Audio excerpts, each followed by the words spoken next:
Hello and welcome back, fight fans, to episode 209 of the Neutral Corner Boxing Podcast. Today we're going to talk about big wins by Ryan Garcia, Jorge Linares, and Caleb Plant last weekend, and a big preview of the rematch between Deontay Wilder and Tyson Fury in Las Vegas. We have a special guest at the top of the show, Mr. Jim Boone of KO Tickets, one of the best, if not the best, ticket broker in the entire boxing business. So guys, for as far as the phone lines go, give it about 20-30 minutes. We're going to open the phone lines to all you guys about 2:30 Eastern time here in the US of A. Of course, we got those of you watching live over in the UK. I think it's about 7-ish right now, so about 7:30 your time.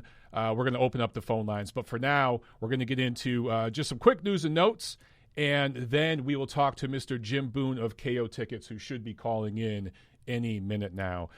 So, big news this week, guys. Of course, the rematch between Deontay Wilder and Tyson Fury. We're going to talk to my buddy Jim Boone in a couple minutes here about the ticket sales, how they're going, how they were priced and everything in comparison to the first fight, to Deontay Wilder's last fight, which just so happened to also be in Las Vegas against Luis Ortiz, which really was overpriced. I think they got it right with this one. I think that it has that big fight atmosphere, right? It kind of feels like a big fight. They've been doing a ton of promotion. It's ESPN and Fox working together on this thing, the same parent company. There's a lot riding on the success of this promotion. They put some big-time money and some big-time ads into this thing on the Super Bowl. They've had all sorts of preview shows. I got to give it to both Deontay Wilder and Tyson Fury. They've been promoting the hell out of this rematch. From Tyson Fury doing the stuff with WWE last year, I saw he was at, I think it's the Las Vegas Knights. Correct me if I'm wrong, guys. The Golden Knights, that's the professional hockey team there. He was at a game there. Deontay Wilder's been doing all sorts of stuff. He met the Pope a week or two ago. So, I mean, these guys have been really getting out there all over the place promoting this thing. There's a lot riding on it. Of course, this is a co-promotion between Top Rank and Premier Boxing Champions. This thing has to do good numbers. It has to do well if you want to see other collaborations like this in the future between these two entities. If you look at it, the last 10 plus years, it's actually more like 20 years now, after the Don King era, you know, Al Heyman kind of took over as I don't want to say the new Don King because that wouldn't be fair to Al Heyman.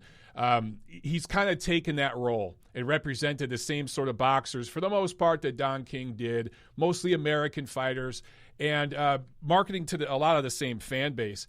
And, you know, Top Rank, Bob Arum still doing their thing.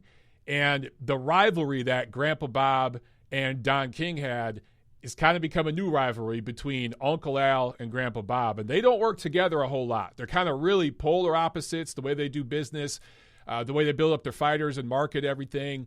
And every now and then, those universes come together. We saw it with Mayweather-Pacquiao, of course. That was the dud of the century. That was just a complete fiasco, the way that all worked out, because we had such high hopes for what it could be, and it just didn't work out. I mean, if you think about it, man, any other era, Mayweather and Pacquiao would have fought at least 3 times in any other era. I'm talking 80s, 90s. You go back, of course, like to the 50s, they probably would have fought 5 or 6 times, right? They fought once. It was years after its expiration date. It was way overpriced. A terrible undercard. The whole thing was just a complete shit show. It made a ton of money, but it was a complete shit show. Nobody talks about that fight in a great way. Nobody thinks back, man, what a great fight for the ages that was. That built so many fans for the sport. But here it is. Both of these parties are working together. It just so happens now, this isn't HBO and Showtime. Now this is ESPN and Fox. And because of the way things are lined up with these two companies and their parent company, and the mergers that have taken place and everything else, we're in this strange situation where you have Top Rank and ESPN, you have PBC and Fox, and they are still opposite sides of the street. They still do their thing. They kind of market to their own fan bases in a way, but they're kind of in the same universe now. Different networks. Of course, Fox is one of the regular network TV platforms, and ESPN is a sports network on basic cable, but they have the same parent company. So at the very, very top, the same executives that are all in this for the money. That's what it's all about. And here you have a rematch, Deontay Wilder and Tyson Fury. So they've already fought once. This is the second one. The first fight, I still think was a little overrated by some people, but there were great tense moments. And that 12th round was very memorable. The most memorable part of that fight was the very end. And that's kind of the way you want things to be if you're going to build into a rematch, right? So you had this perfect crescendo at the very, very end, and that built us into this rematch, perfectly built us into this rematch. So this is the second time now, within about a year and a half, that Uncle Al and Grandpa Bob are doing business together with this promotion. If it goes well, I'm talking 1 million+ buys. I think for it to really, really turn heads in the boxing industry and get people thinking, man, we need more of this, it's got to do 1 million buys. If it does, and it's a good fight with maybe a questionable outcome, or it's close in either way, close, controversial, who knows, we end up getting a third fight. And you get that rivalry. When is the last time we had a top-ranked fighter and a premier boxing champions fighter in their physical primes at the peak of their careers having a rivalry together? Has it ever happened? I can't think of it ever happening. But it very well could happen here. And it could happen between two heavyweights. That's a big deal. Two heavyweights on network TV. Now, I get it. This is pay-per-view. Pay-per-view isn't exactly network TV. You're doling out $85 or whatever the hell it is here in the States for that. But the promotion and all of that has been on network TV. So that is a big deal. That's a very, very big deal. And if this thing works out, it does 1 million buys or even gets close, even if we're talking 750, something like that, I think that it could really, really give other promoters incentive to work together. I think you're seeing a lot of promoters working together on the ESPN side and the DAZN side. But if we see this thing really, really work out, I think you're going to see more PBC fighters looking at them dollars and thinking, man, let's do that unification fight. Let's work across the aisle. All right, guys. So let's see. I think Mr. Jim Boone is on the line. Let me see if he's here. Hang on one second. Let me open up the phone line. Mr. Jim Boone of KO Tickets, are you there, my friend? Hey, Mike. What's going on, brother? Mike, the Marine Montero, Triple M. How you doing, buddy? I'm doing good, man. Are you in Vegas yet? You got to be there, right? Oh yeah. I'm in Vegas. My office is about 5 minutes from MGM, right behind Mandalay Bay. So we're up and ready and rock and rolling for this week. It's definitely exciting. What's the atmosphere like, man? Does it have that big fight atmosphere yet? Not yet. Okay. It will start. Typically, you get most of the fans start coming in, especially when you get the Brits coming in from overseas. They want to make it a trip out of it. So Wednesday, Thursday, they start piling in.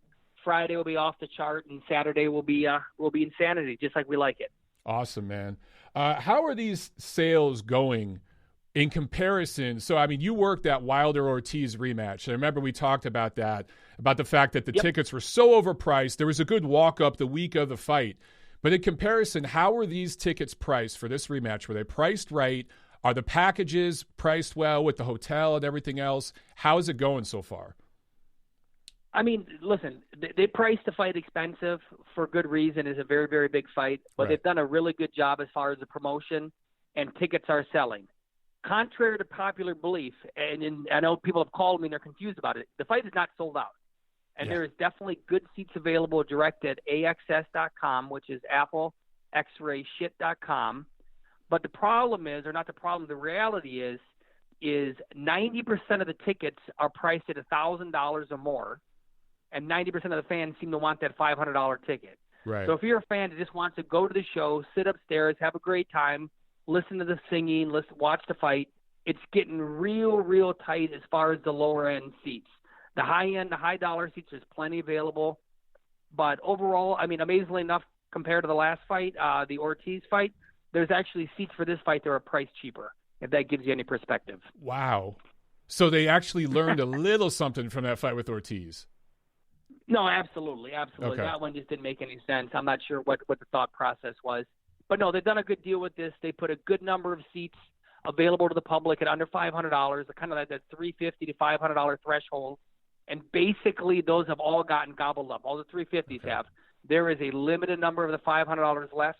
Then there's a couple of the 750s, and then you're jumping up to $1,000. So, like I mentioned before, if you're a fan that just wants to go there, normally in Vegas I say go ahead and wait. This one, it might get a little bit dicey come Saturday, especially with the number of Brits coming into town that have not bought tickets yet. Because, yeah, once they get to town, that walk-up right there with the British fans is going to be crazy. So if there are fans right now watching this and listening that want to get that $500 ticket, the last few left, they need to jump on that right now is what you're saying. I would recommend it. I mean, it's a risk-reward, Mike. The chance you're going to pay $400 is probably as likely as the chance you have to pay $800. Gotcha. So maybe you save $50, maybe you save $100. You might spend $200-300 more. You know, I work obviously the first fight in Los Angeles, and it was pretty calm. It was like one of those calm before the storm. Say Thursday we got to Los Angeles, we set up. Friday it started getting crazy, and Saturday, I mean, the Brits came out of the woodwork, and that scene down by Staples Center was absolutely phenomenal. It was a lot of fun. So the idea that they're not going to be back for this fight, especially considering the fact that MGM Grand is considerably smaller than Staples Center. It's for the buyer that wants to spend $500. I think today's the day to do it. Right, because MGM is what, 15,000, something like that. It's actually less now. They pulled out some of the mid-level seats in order to put they put like a sky lounge or that's like right, a bar yeah, back there. yeah. And they knocked out some seats. So the great thing about MGM, which a lot of people don't know, it was specifically built for boxing. I got a buddy of mine that worked on that team, and their motto, their philosophy was, when people think of Las Vegas, we want them to forget that there was ever a fight at Caesar's Palace. And that was why the arena is built like it is. It's perfect for boxing. And the simple fact that there's less seats now means it's going to be packed quarters come this Saturday.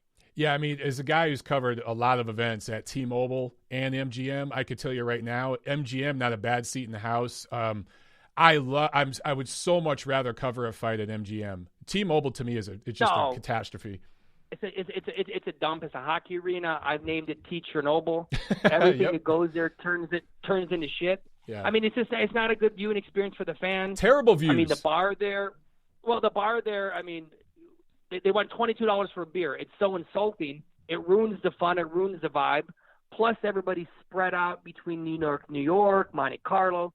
When you put it inside MGM Grand, the whole boxing fraternity, they're packed in one spot. It just makes it a lot more exciting. It's a much better fit for the sport. And then for me, the press office is like right there by the arena. It's so much better. But can you do just a quick description of what you do specifically, Jim? Because I always get questions about how the second market works. You know, with these Vegas fights, how ASX, right? They'll release tickets.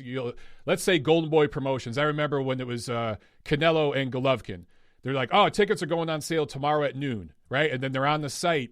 And you have a lot of fans going on there, and they're saying, dude, I'm getting shut out. I can't buy tickets. What the hell is going on? The fight's not sold out, but I can't buy tickets.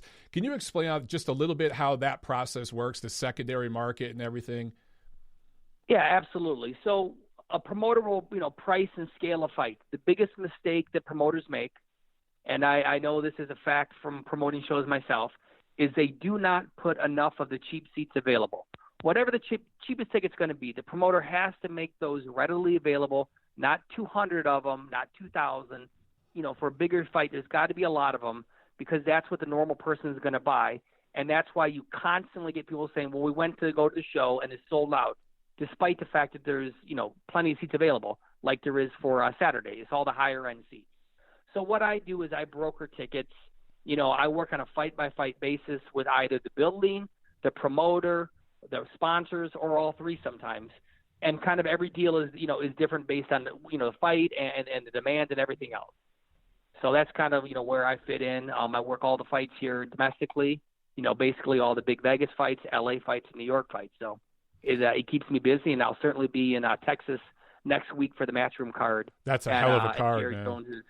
I can't wait. I love working fights in Texas, and I'll tell you what, I've never worked at the new Jerry Jones's practice facility, so I can't be more excited to get out there and check that out.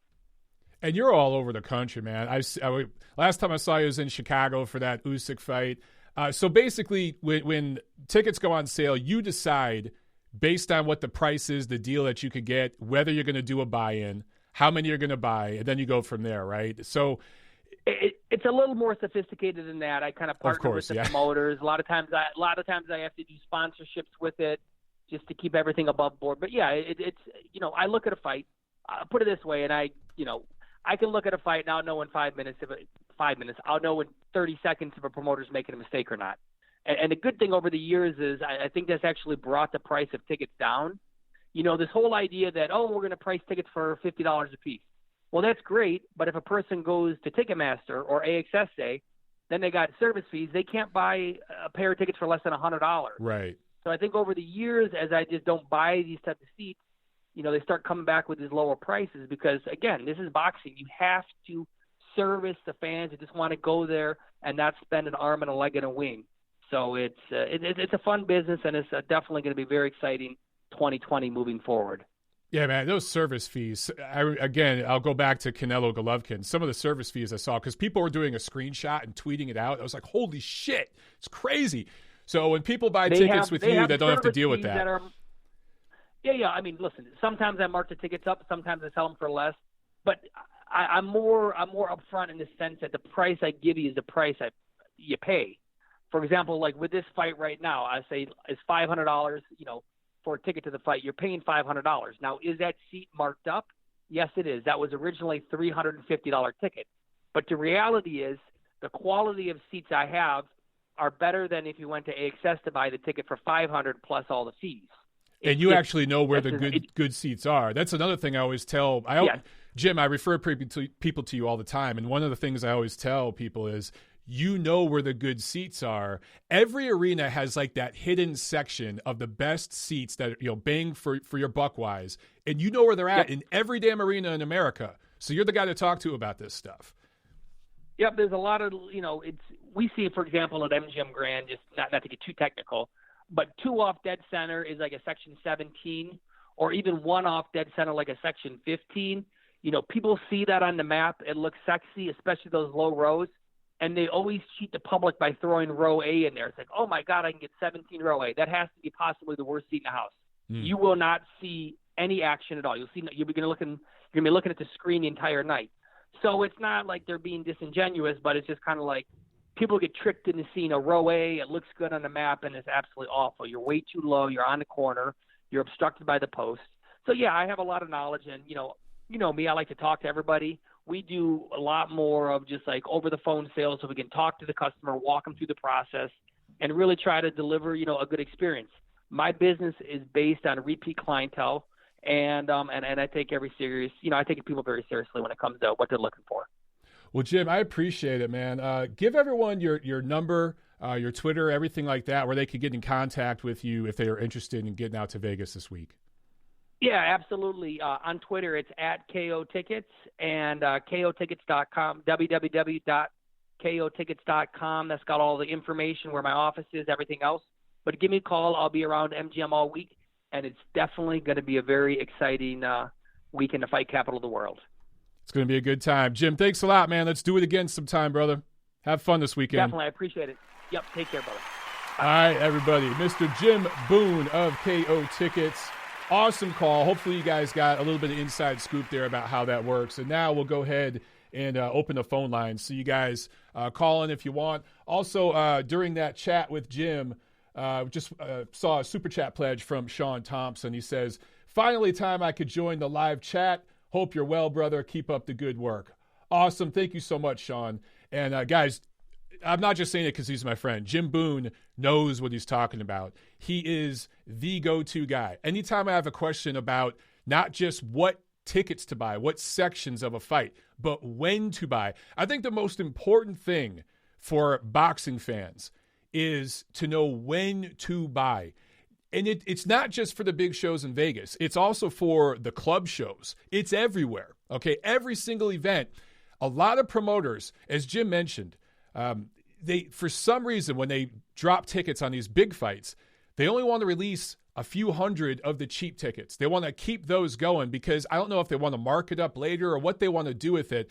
But there's always some kind of, I don't want to say scam, but there's some kind of method they're trying to pull, some kind of, maybe it is a scam, to try to get people to buy in at different times, to kind of manipulate the market as they go through the promotion. A guy like Jim can see through all that shit because he's been doing this for decades. He's been doing it forever. It's his business. He doesn't do this part-time like a lot of people in the boxing industry. This is his full-time job. This is his business. So he's very, very familiar with it, and he works exclusively in boxing. So, guys, anytime any of you have a question about going to a fight and you want to know when to buy tickets, drop me a line, and I'll get you in touch with Jim. He's the best person, the best source to ask about this stuff. Okay, let's get to the fight review, and then, of course, we got a big preview coming up. Also, I should mention, I'm going to film a specific Wilder-Fury2 prediction video. I'll do that later today. It'll probably be posted at some time tomorrow. So look for that, okay? I'm not going to give away too much here on TNC today. I'm going to do a really quick preview. Of course, we'll take your guys' calls and everything, but I'm going to do a detailed preview and prediction for that fight and release it on a different video. All right, so last Friday, February 14th, the Honda Center, Anaheim, California, Golden Boy Promotions on the Zone. It was a Valentine's Day special, and both Ryan Garcia and Jorge Linares lived up to their end of the bargain of what they were supposed to do, right? Ryan Garcia with a KO1 win over Francisco Fonseca. Very, very impressive knockout. Of course, you guys have all seen the replays, but what was so nice about what Ryan Garcia did is A, it showed craft, but B, it showed extreme ability. He gave it a few seconds, a few ticks, and it was the first round, so he didn't have a whole lot to see, but he saw a few times where Fonseca was going to shoot a right hand, how he telegraphed it with his shoulder and was kind of looping it. So what Ryan Garcia did is simply timed it and shot a left, I'd call it a 45. People are calling it a left hook. It was kind of a 45 inside of and underneath Fonseca's right hand. The underneath part is what's most impressive to me. You have to have better hand speed than your opponent to do that, okay? A lot of you younger guys or even you older guys, you should know better, but any of you guys that spar, that compete in boxing at all, that are weekend warriors, you go to your gym and spar, do not try that shit unless you are positive that you are the faster guy. You have to have the faster hands to pull that move. You have to have very good timing and knowledge and vision to see what's coming. But also, your left hand better get there before that right hand comes back. And so Ryan Garcia, with his reach, he was at the perfect range to land that punch. So even if somehow he missed, let's say, Fonseca's right hand wouldn't have had that much effect because he would have been just outside of the perfect impact of that punch. So watch a replay of that, and Ryan sees it coming, shoots that left 45 inside and underneath Fonseca's right hand. Really pretty stuff. Landed flush, thrown at perfect range with perfect vision. Garcia didn't even blink while he shot it. So that kid is learning. He is learning. He's been with the Reynosos, I think, for about a year and a half now, and has improved every time. So did this fight prove a whole lot? It proved that he's learning a little bit. It proved that he is thinking in there and seeing things. I like all that. But was he tested? The answer is no.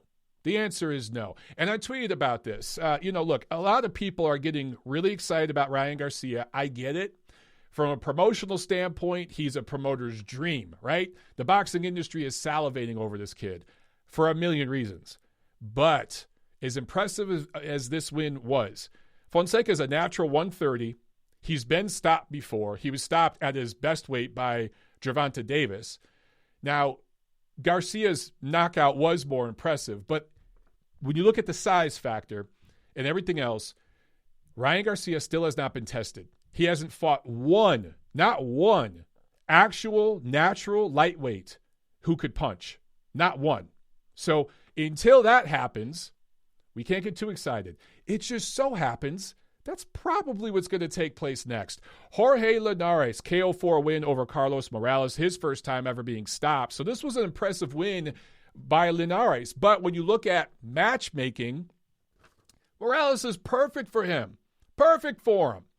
Plays right into Jorge Linares' strength. So this was perfect matchmaking. by Golden Boy Promotions. They're getting better and better at this shit because this was beautiful textbook showcase matchmaking for both of these guys, but especially Jorge Linares, who was cut from a headbutt in the first round, dropped Morales in the third and fourth round. And now this sets up a fight between the two of them, probably going to be at Staples Center in Los Angeles in July, in the dead of summer. There's no basketball going on. There's no football going on. It's just baseball there. It's, the Doyers are going to be in town, but they don't play there at Staples, obviously. I don't know the date yet, but this will be at Staples Center, downtown L.A., Ryan Garcia, Jorge Linares. This is going to be a big, big crowd. I think it's going to be a hell of a lot of fun. And if Ryan Garcia gets tested in that fight and shows us a little extra element, defeats Jorge Linares in impressive fashion, then we can get exciting. Because guess what? Even this faded, well past his best years version of Jorge Linares, if Garcia beats him impressively, that's a better win than Devin Haney or Gervonta Davis have at this point. That's the reality. Teofimo Lopez, I think, still is a little further ahead. But if he beats Linares, that's a better win than Tank Davis has or Devin Haney has. So that's a big deal. Also on this card, let's see, Blair Cobbs won a close split decision kind of fight. I think he was docked a point at one point for punching low. And Alexis Rocha also won. I didn't mind him getting the decision, but the scorecards were kind of wide. I got to say this about Golden Boy Promotions. I've criticized them for a while, and other people have, for being Canelo only. It was Canelo and the Canelo ears, basically, was how Golden Boy ran their business. Well, now they've got Ryan Garcia and they've got Virgil Ortiz. And if they can keep the two of them happy, and by the way, Oscar, Eric, you guys need to start paying more attention to Virgil Ortiz, okay? Don't shoot your wad only on Ryan Garcia. But with those two fighters, they've got another decade if they keep them happy and they keep re-signing with Golden Boy. Dude, you're good. So Golden Boy has a strong little core nucleus there, those three guys. Canelo obviously is the biggest brand in the sport, but the difference between Canelo and the prospects for Ryan Garcia and Virgil Ortiz is they're American. They're Mexican-American. So they have the ability and I would say the desire, especially with Ryan Garcia, to branch out and to get more into the UK market, the mainstream middle America, what I call the Joe Sixpack market. They have that ability because they speak English. English is their first language. Canelo Alvarez speaks and understands it, but refuses to speak it publicly because he doesn't want to lose his Mexican pass, because there are some Mexican fans that, believe it or not, look down upon a fighter from Mexico speaking English. They look at him as selling out if he does that. I think that's crazy, but that is a dynamic that exists from the fan base down there. But with Ryan Garcia and with Virgil Ortiz Jr., they have that ability to truly cross over. Those guys could do late night TV on Jimmy Kimmel and all those kind of shows, right? Because English is their first language. Ryan Garcia obviously would be huge on any of those shows because all the females are going to get interested. So Golden Boy has a nice little future they're putting together right here. They just have to be very, very careful how they proceed with those two fighters. But I got to give them credit for that. And to let you know how invested they are in Ryan Garcia, I found this interesting. Purses for this fight. Ryan Garcia made $250,000. Francisco Fonseca made $30,000. Huge difference. Jorge Linares, who's a former champion, multi-weight titleist, I do believe, made $100,000, and his opponent, Morales, made $80,000.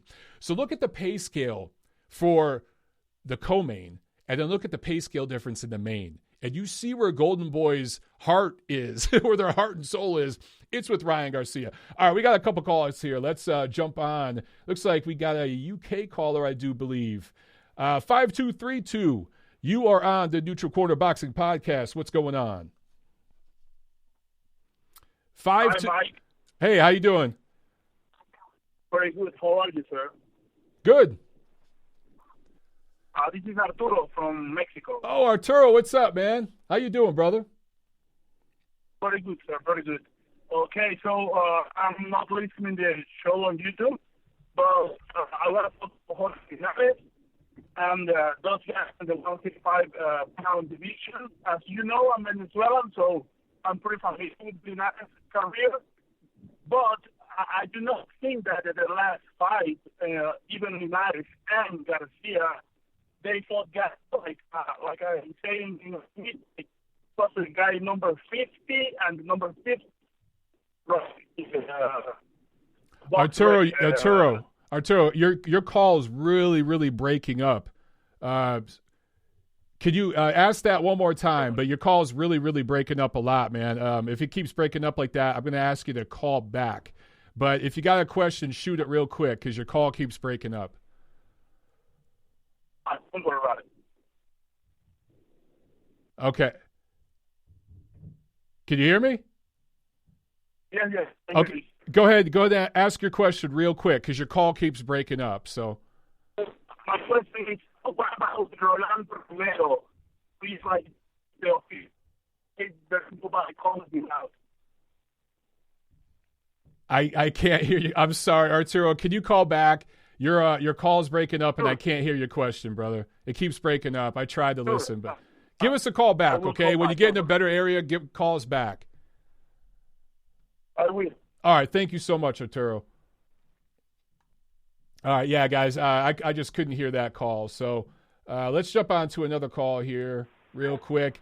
8523, you were on the neutral corner. What's up? Hi, Mike. Can you hear me? Yeah, I can hear you, and I think some kids playing in the background.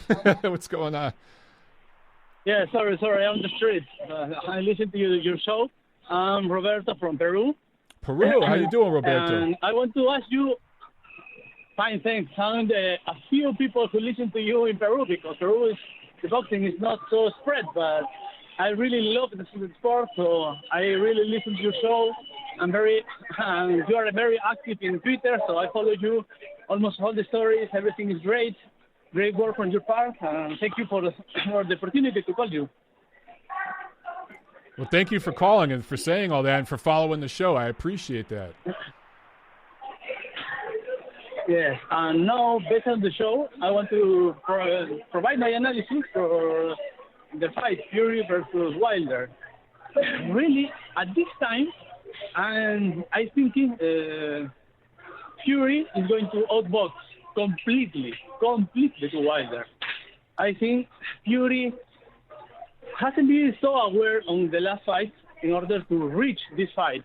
But Fury has this kind of talent, as he shown in the fight against Klitschko, that he can outbox anyone. He is too tall. He has so much boxing, so I think he is going to outbox Wilder, and we are going to have a new champion, WBC World Heavyweight Champion.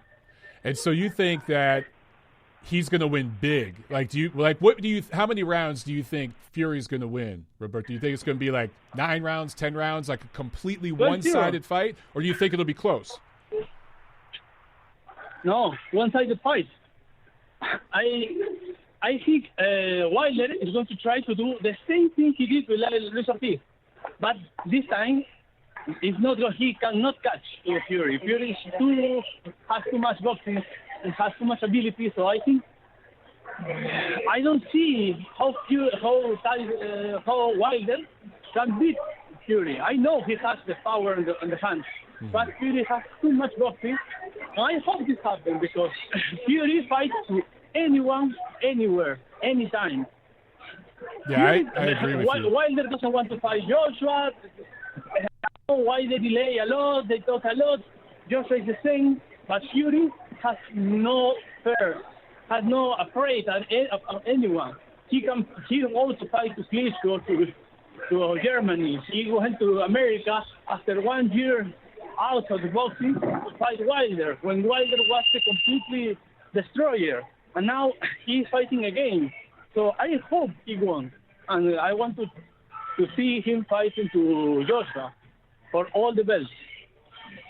That'd be huge. I will say, I agree with you that if Tyson Fury wins, I do think it's more likely that we get a unified champion, that we see the fight between him and Joshua. I think if Deontay Wilder wins, a fight between him and Joshua will not happen for another maybe 2 years.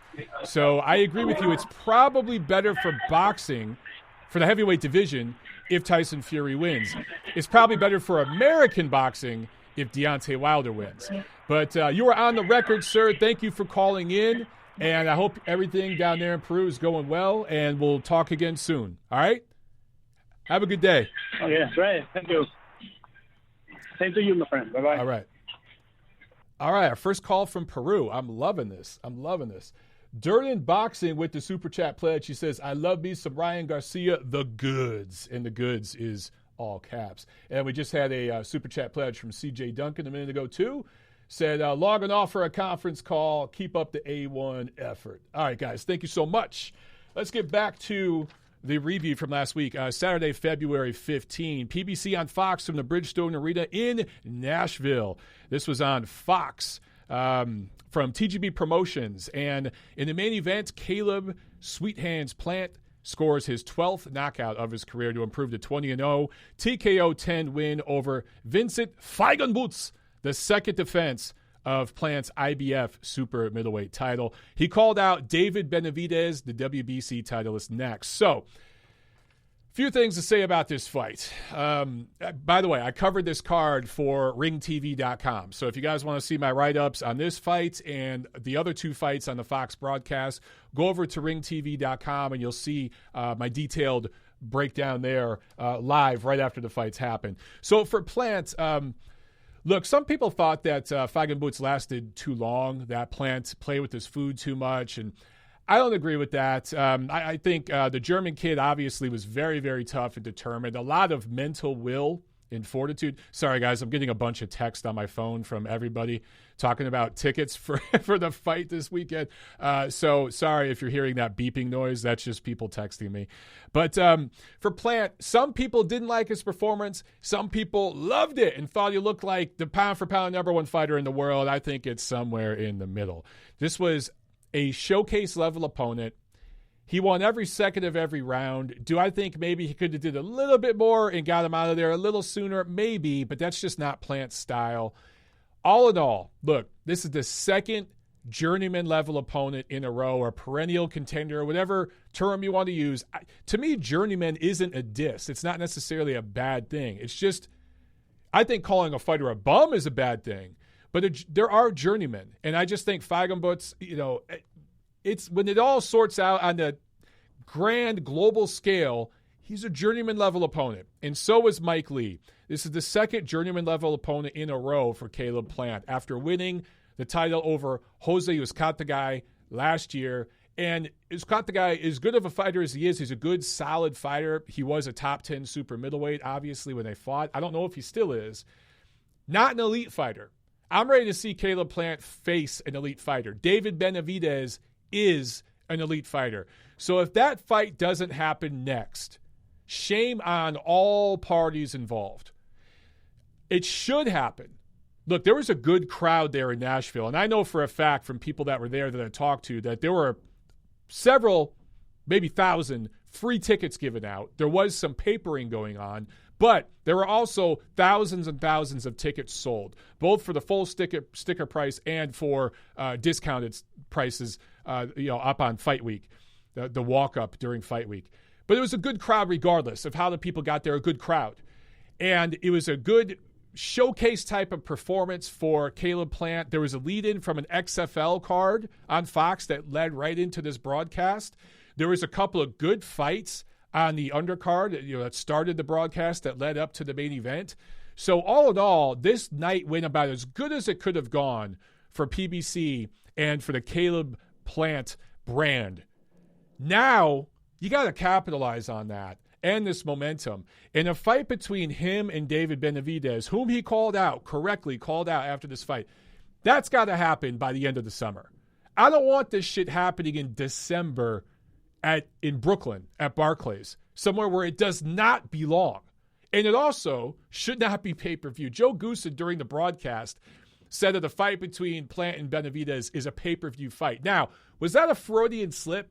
Did somebody in the executive management group talk to him a little bit and say, here's the plan going forward. Here's what we're going to do with these two. And it's probably going to be pay-per-view, Joe. Did he let that slip? We'll find out. But a fight between Plant and Benavidez does not belong on pay-per-view.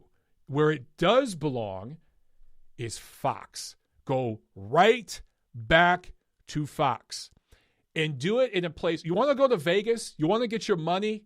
Take it to Vegas.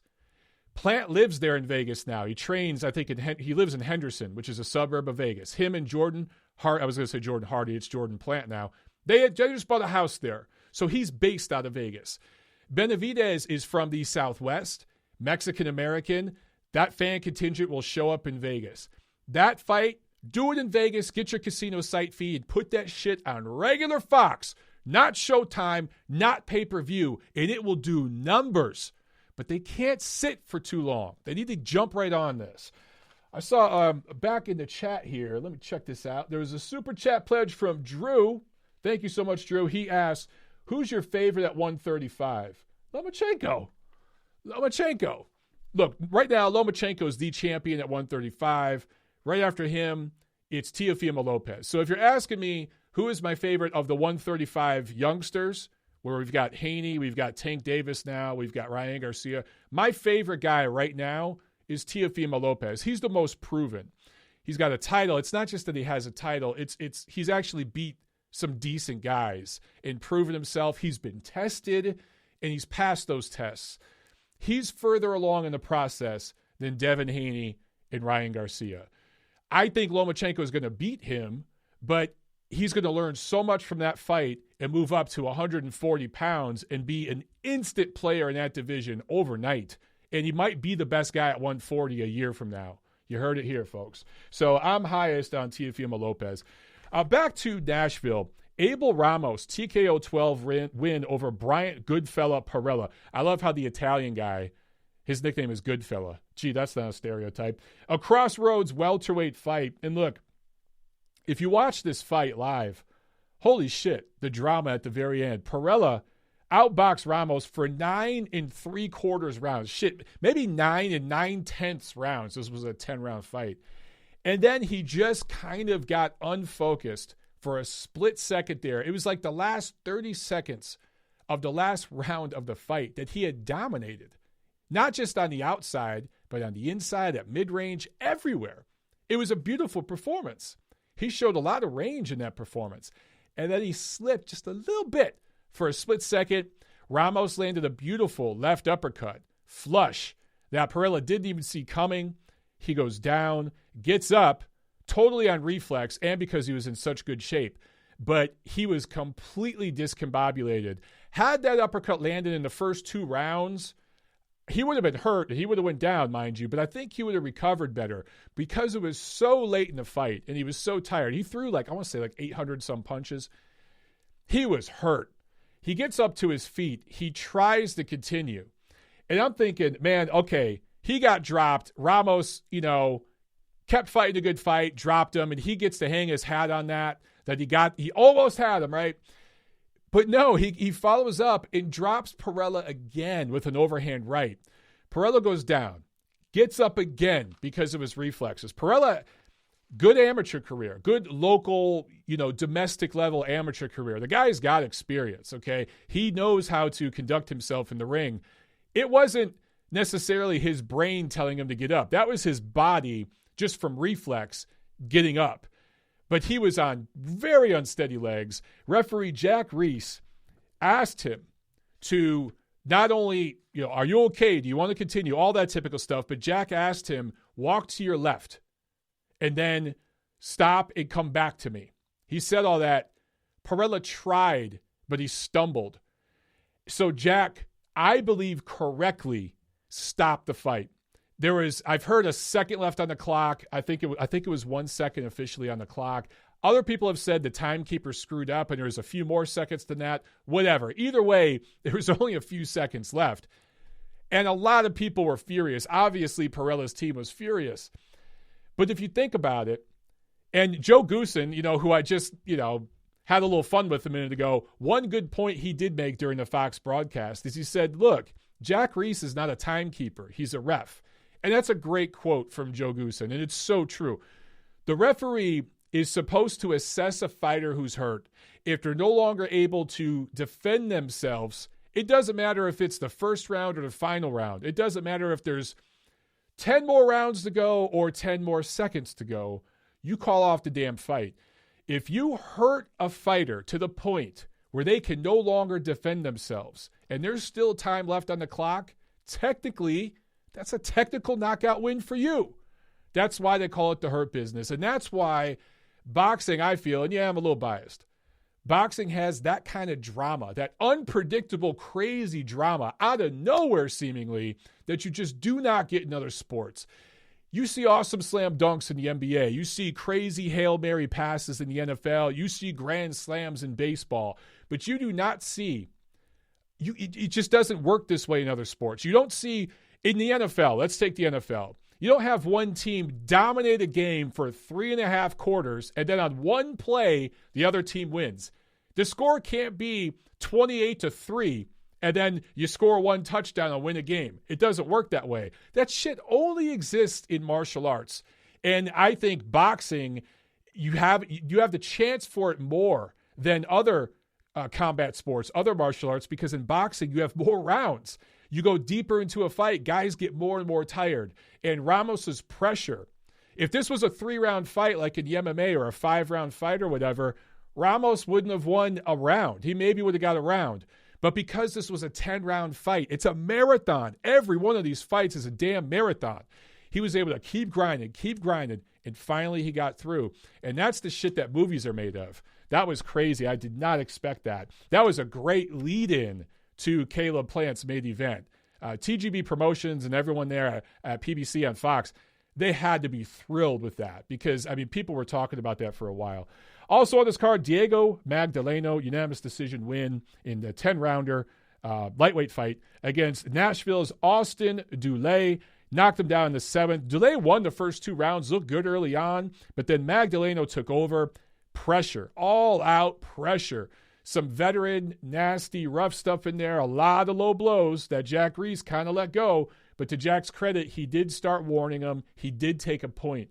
And after he took a point, I believe in the 7th round, Magdaleno cleaned that shit up and just thoroughly won this fight down the stretch. Just kind of owned it and cruised late. Good, solid win for him. This was a comeback win for him after that stoppage loss to Lopez last year. So good job, Magdaleno. And Dulé just isn't the guy some people thought he was. He's just not going to get to that level. He's going to stay at that perennial contender level. And that's fine. But he's just never going to be that elite level fighter. All right, we got another call here. Let's jump on the phone lines. 322, you're on the neutral corner. What's up? What's up, Mike? It's Arturo again. Can you hear me? I can hear you much better, Arturo. Okay, great. I'm on the highway. So my question was that Linares and Garcia fought the last weekend, right? And Garcia has only fought 2 rounds in his last 2 fights, and he hasn't received any punches. And Linares is the Venezuelan American. He has a chest. I'm sorry. Glass so chin. My question is, glass chin, exactly. He's the Venezuelan American. That's how I call him. Okay, so my question is, if there is a guy who has a better ranking in the 135 division, who is Rolando Romero Rollis from Mayweather, I think he's from the TMT team. So my question is, why he hasn't fought Ryan Garcia, or why is anybody calling him out? Because he's making great knockouts. He's gonna fight in the Wilder-Fury undercard. Billboard, so undercard, yes. So my question is there any reason why is this guy not fighting or not having this big fight, or it's just hype? I mean, like, I'm just watching like the social media and his last fight. I think it's a combination of both. I think that with Ryan Garcia, you said the same thing I said, where he's just not – he hasn't fought a guy that could punch back.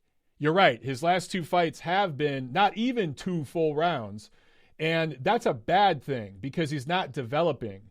And at some point, that's probably going to cost him. At some point, he has to be tested. Remember when Teofimo Lopez fought that Japanese kid last year? It went the distance. He didn't look very good, but he learned in that fight. He was tested a little bit, and he improved from it. Ryan Garcia has not gone through that process yet. Now, the reason why he's fighting Jorge Linares next is because of what you just said. He is the Venezuelan Amir Khan. He does have, I don't want to say glass chin, but he has been knocked out several times, okay? And I think he's a former champion, longtime champion, and it's a good win for Ryan Garcia if he passes that test. Maybe Jorge Linares can test him early, land a couple shots. We can see if Ryan Garcia can take those shots. But Linares will probably tire in the middle rounds, and Garcia will probably knock him out. And that will be what we call a brand-building fight. It'll build Ryan Garcia's brand. It's similar, different, but similar to what you just saw with Gervonta Davis when he fought Yuriorkis Gamboa. Gamboa, a former champion from lower weight classes, very, very faded past his best. And Gervonta Davis, was dominant. He didn't look very good in that fight, but he was dominant and clearly decisively won. So if Ryan Garcia looks even better and knocks out Jorge Linares, let's say in the 4th, 5th round, he then can, Golden Boy Promotions can use that as a marketing tool to push Ryan Garcia forward. As far as Mayweather Promotions fighter, Mayweather doesn't match his fighters tough. If you look at the way he's matched Gervonta Davis so far, and I understand Ryan Garcia has not been matched tough either, but Golden Boy Promotions, they have matched some of their other fighters very tough. I think Mayweather, he just doesn't like to match his fighters tough. I would love to see a fight between Ryan Garcia, if he beats Linares, and Gervonta Davis. I would love to see that fight. And I actually think Golden Boy Promotions would like to make that fight. I don't think Floyd Mayweather and TMT Promotions want to make it. And what about Rolando Romero, Rollies? He beat Garcia in the sparring session. He always talk about it. So, and he's developing great KO's performance. So that's my big question. Why isn't this guy getting this fight? At least I saw a video with Mayweather saying that if Ryan wants to fight Tank, he needs to fight Pierce Rolando. So do you know anything about it? No. I think, look, Floyd Mayweather says a lot of things. Floyd Mayweather says a lot of crazy things. And, that's what promoters do. So whenever Floyd says something, whenever Oscar De La Hoya says something, I wouldn't pay too much attention to what they're saying, okay? You have to look at the business side of it. The bigger fight right now, is between Ryan Garcia and Gervonta Davis. That would be the best fight to make between two guys at 135 pounds, two young guys. Why is Floyd Mayweather, why is he not talking about that fight? Why does he want Ryan Garcia to fight other guys first? I don't think that makes sense. I would like to see, so you're talking about Rolando Romero, right? Exactly, that one. Yeah. So, he's from Guatemala, I think a Guatemalan roots, or I don't know. Well, he fights out of Vegas now, but yeah. He's a great fighter. He's got a nice knockout streak and everything, but I'm pulling up his record here, and I'm looking at his opponents. His resume isn't very good as far as the guys he's fighting. He's scoring good knockouts, impressive knockouts, but I would say Ryan Garcia is a little further along right now in his development. He's fought guys like Fonseca and Duno, the last guy he fought. I think those are better wins than Romero has so far. So Floyd says a lot of crazy stuff, man. And honestly, Romero needs to step up his opposition before he can fight Ryan Garcia. That's the way I see it. I'd love to see the fight, but he needs to step up his opposition. The battle between them is about a sparring session that Rollies always talk about it. And he has the YouTube videos when he whoops Garcia ass in that session. So that's why he's saying, like, you want to fight? Fight me. I already beat you once. So yeah, but that's the reason I'm talking about. The thing with sparring, Arturo, is sparring. It all comes down to timing. I mean, there are videos you can find on YouTube of Paul Spadafora beating the shit out of Floyd Mayweather in sparring. Does anyone think Paul Spadafora was as good of a fighter as Floyd Mayweather? Spadafora was a good fighter. He's crazy in the head. He's had a lot of problems outside the ring, but he was a good fighter, but nowhere near as good as Floyd. But there's sparring footage out there of Spadafora beating the shit out of Floyd because Spadafora was in shape and Floyd wasn't. So you can't put too much into sparring or into the amateurs, because it's the same thing with the amateurs. Sometimes you have a guy that's 18, 19 years old fighting, and he's very experienced, fighting a younger guy that doesn't have experience, and he beats him. But then later on in the pros, the guy that he beat ends up being a better pro than he is. So you can't put too much into sparring stories and even amateur stories. It's about what happens in the professional ring.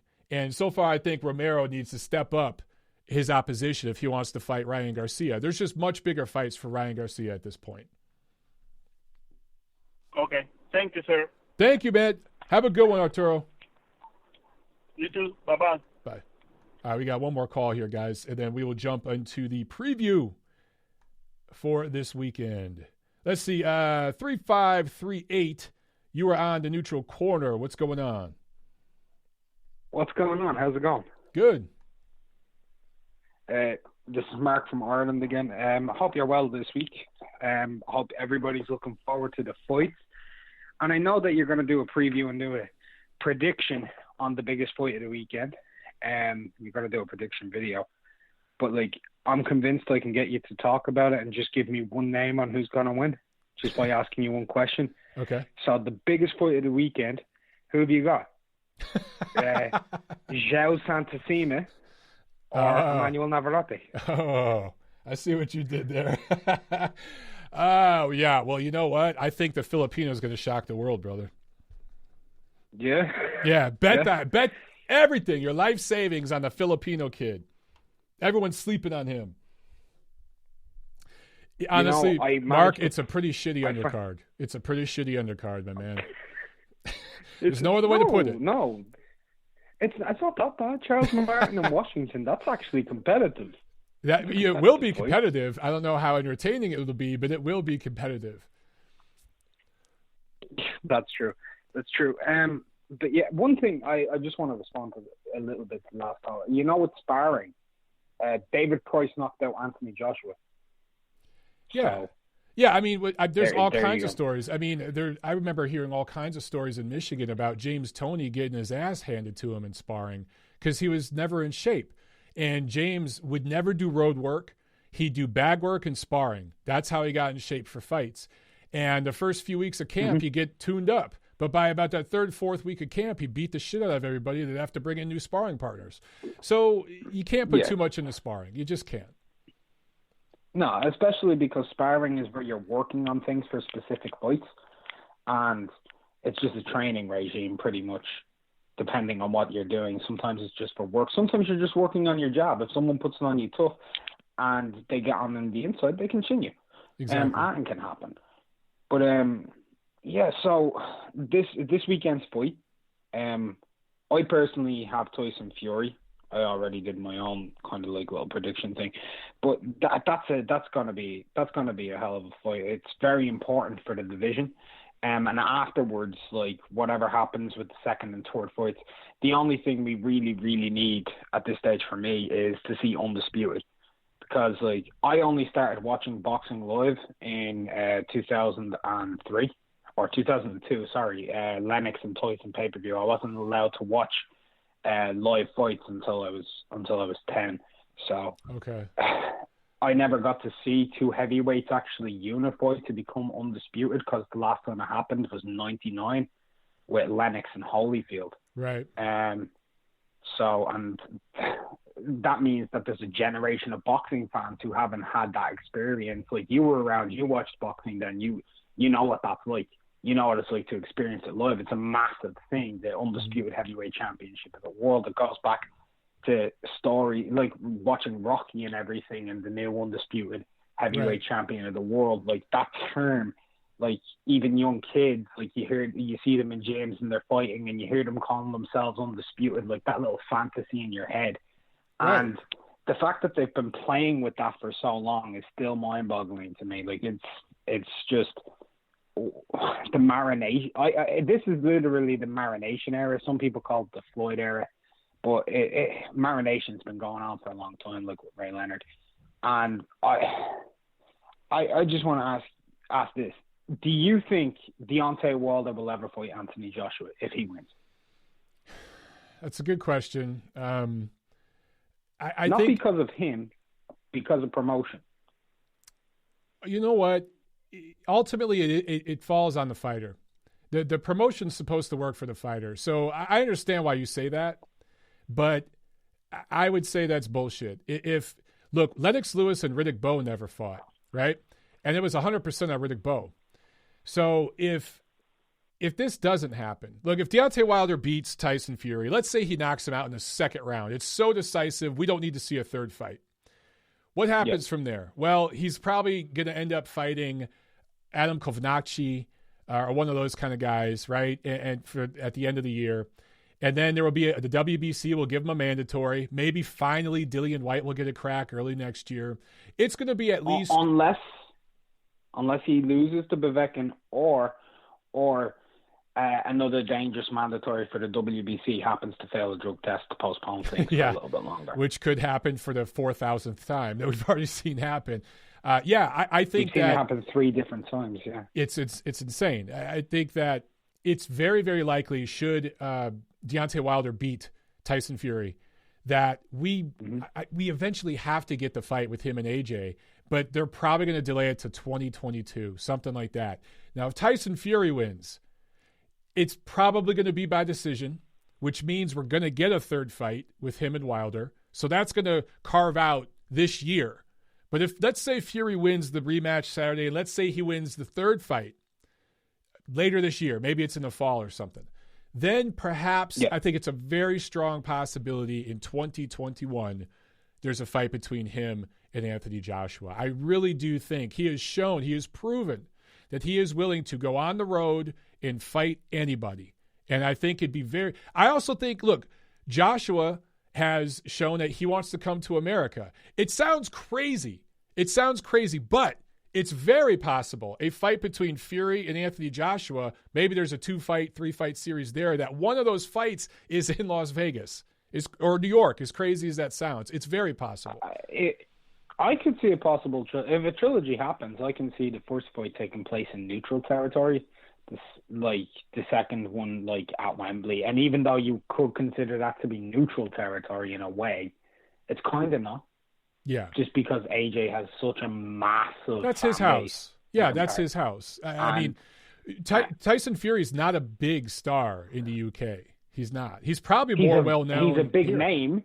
Yeah. He's a very big name in the UK, massively because of being on Good Morning TV and everything like that. He's been on a lot of it, and his comments, especially associated a few years ago with the Sports Personality of the Year, he was stripped of nominee for that because of his comments. You remember the comment? I'm not going to say. Yeah. But relating to xenophobia and homophobia and everything along those lines, and sexism. So. And religion and all of that stuff. So he was really ousted, and he became a controversial, more infamous name rather than famous name.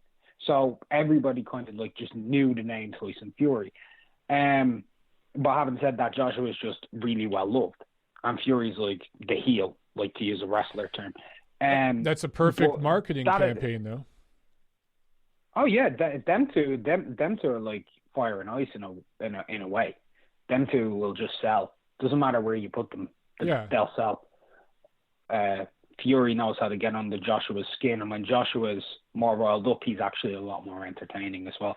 But if we move, can I just move off of that and ask one more question before I leave? Just on the WBC, I haven't seen anybody write anything about this, but I noticed that they did try to make a mandatory at middleweight a few years ago with Canelo and Golovkin, but there hasn't actually been a mandatory for the WBC middleweight title since I can't believe I'm saying this, since Sergio Martinez. in 2012. Yeah, that's a good point because Cotto gave Golovkin step-aside money. Canelo dumped the belt to avoid Golovkin. Did Golovkin have a mandatory? I don't think. I think he fought his IBF mandatory. And then since Canelo I went won, through all of it. Yeah, you're right. The WBC hasn't had one at middleweight in a long time. And they were supposed to make Charlo ultimately, I believe, was going to be the mandatory, but then they elevated Canelo to franchise. Yeah. That's the WBC, man. So. I could do a 10-hour-long video just beating the shit out of them, and it still wouldn't be long enough. I could as well. But I was just wondering, is there any way like that we could see like more efforts from like people such as yourself or whatever to like call them out like within articles on that topic specifically? Like no mandatory for damn near a decade is inexcusable. Just make one. At this stage, your mandatory has been due for 10 years. Yeah, they had one, and then they created this franchise champion thing. Look, some people are pretty honest about the sanctioning bodies. I beat them up a lot, not just on this show. And by the way, I know that they listen because I've been pulled aside in the parking lot by several officials at two different sanctioning organizations, and they've told me. They've heard me bash the shit out of them on the show. And to their credit, they were friendly to me and nice. And anytime I've needed to go to, especially the WBC for a story, I interviewed Mauricio Suleiman recently, and he was cool about everything. Anytime I see him in person, he's cool. Gilberto Mendoza the same way. But there's not enough people doing it because what happens is, particularly with the WBC, they have conventions. They have functions in Los Angeles and then an annual convention, usually in Mexico. But I think last year they went to, was it Baku? No, it wasn't Baku. They went somewhere overseas. And people want access to that convention. They want access to all that stuff. I'll tell you, I covered Spence Porter, okay? Spence Porter in Los Angeles. I was there. And after that fight, I went to a particular restaurant close by the venue after that fight. And I was very surprised to see Mauricio Suleiman walking in. And I'm like, Mauricio, what's up? And we talked a little bit. And I go into this back room, and there's a room full of media people eating. The WBC put on a buffet, like a dinner for media folks. And I was never invited. They don't want my ass there. But, they talked. I knew everyone there, so we were shooting the shit and talking and stuff. And then it was like time to eat. So I went to my table and ordered my own stuff. But it was surprising, and I almost kind of forgot about how these things work. And there were people there. There were really high ups in the media, like I'd call A-lister people. And then there were people like beginner level people there. I'm like in the middle somewhere, I'm still working my way up. But I saw some people there and I'm like, what are you doing here? And the reason those people are there, they're getting access. They're doing puff pieces. That's how this shit works. I've been to dinners like that with commission people, network people. It works everywhere. And it's not just in boxing. It's in all sports. I have friends that cover the NFL. It's the exact same thing there. So it's just how media works, man. Yeah, no, I understand that completely because I've been refused access to a few events myself because of certain comments. So that happens. But next time you see Mauricio, just say, a guy from Ireland really wants to see a mandatory for Charlo. It's been 9 years. Do us a favor, give us the Derevyanchenko Charlo fight. That'd such a great point, man. I didn't even think about that, but I'm actually going to tweet that after the show, man, because I didn't even think about that. So great point. That was just a fantastic little tidbit there that I hadn't even thought about, my friend. Well done. I'm going to jump off and get to this fight preview, Mark. Have a good one, brother. All right. Thank you. Man. Peace.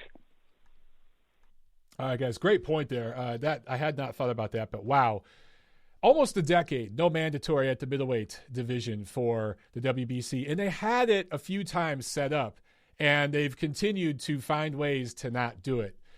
Kind of the same thing at heavyweight. I understand that Dominic Breazeale was a mandatory, but look, the IBF, that Charles Martin fight and Gerald Washington this weekend, that's an IBF eliminator. How in the hell are those two fighting for an eliminator for the IBF? So they all make weird decisions. But the WBC is the biggest, biggest budget of all the sanctioning organizations and the most powerful and influential, particularly in North America, in the United States, of course, in Mexico. So their power and influence is the biggest.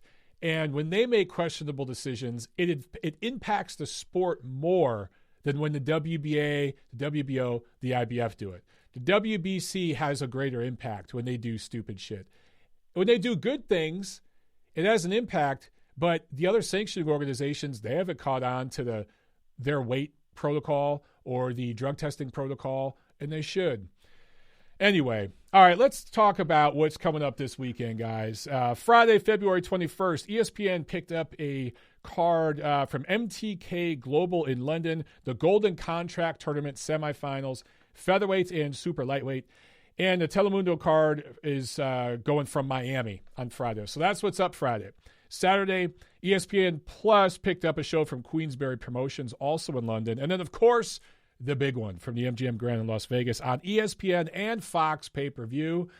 Crazy, crazy, crazy time. 10 years ago, if I told you there'd be a big heavyweight fight between the two top-ranked heavyweights in the world, and right now, pretty consistently, Fury and Wilder are the top two ranked guys. I understand a lot of people out there feel AJ's the best because of his resume, but look at most publications. Number one, number two, it's Fury, it's Wilder.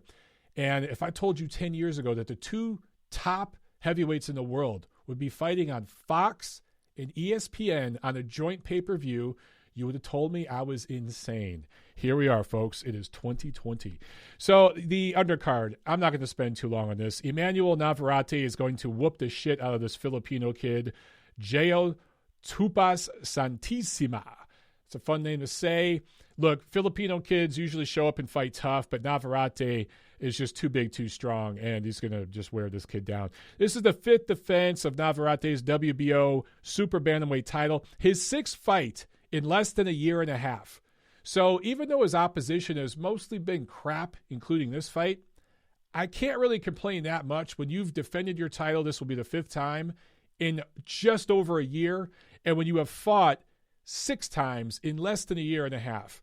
A fighter at this level fighting that often, no one else is doing that right now. So you got to give Navarrete credit for that. It's reminiscent of what Golovkin was doing his first couple years when he came here to America fighting on HBO. People bashed Golovkin's opposition, though. It was light years better than the guys Navarrete's been fighting. For Santissima, this is his first fight outside the Philippines. A giant leap in opposition. Who knows how the hell they find these guys.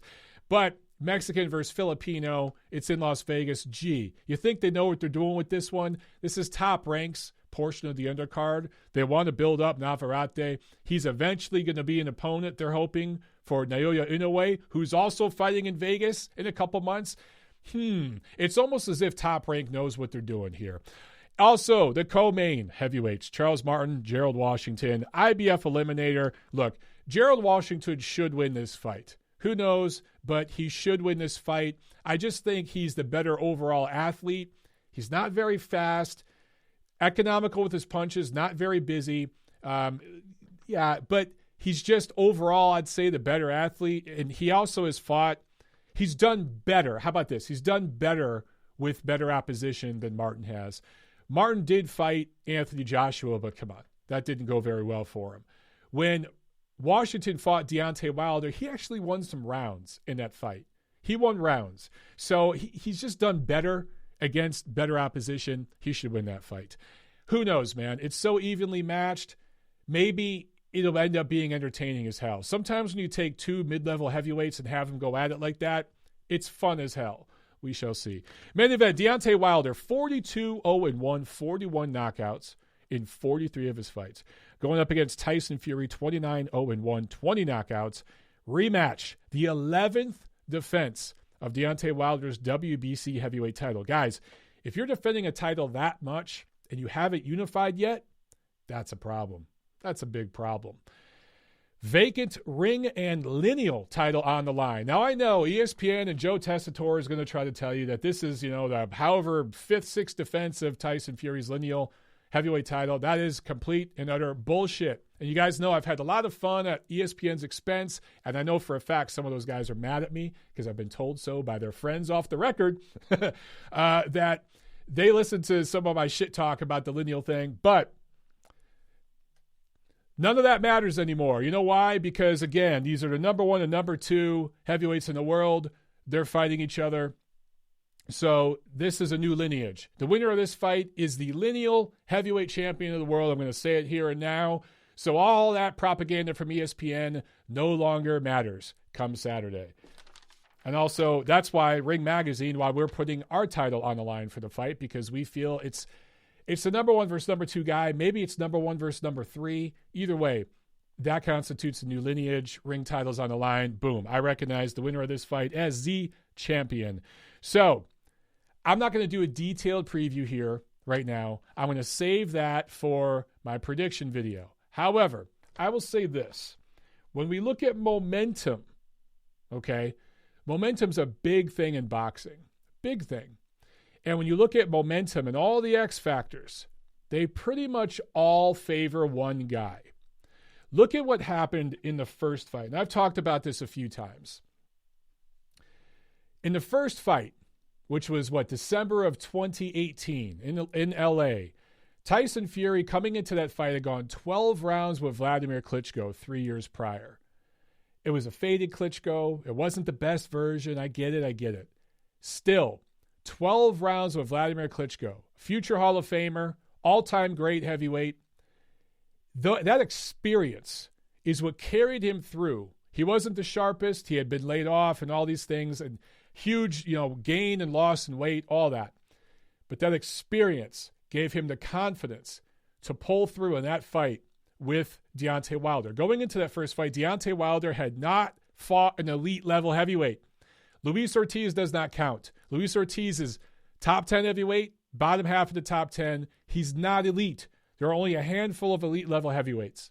However, coming into this rematch, Deontay Wilder fought 12 rounds with an elite level heavyweight in that first fight. So that learning curve that Fury had against Klitschko, Wilder has now had against Fury. So going into this rematch, Wilder has 12 rounds of elite level, true heavyweight championship experience that he could take into this rematch. He has a little bit of schooling he can go back to in the back of his mind and pull things from that he can apply in this rematch. So there's going to be no surprises on Deontay Wilder's side coming into this fight, okay? So that favors him momentum-wise. Also, what has taken place since the first fight?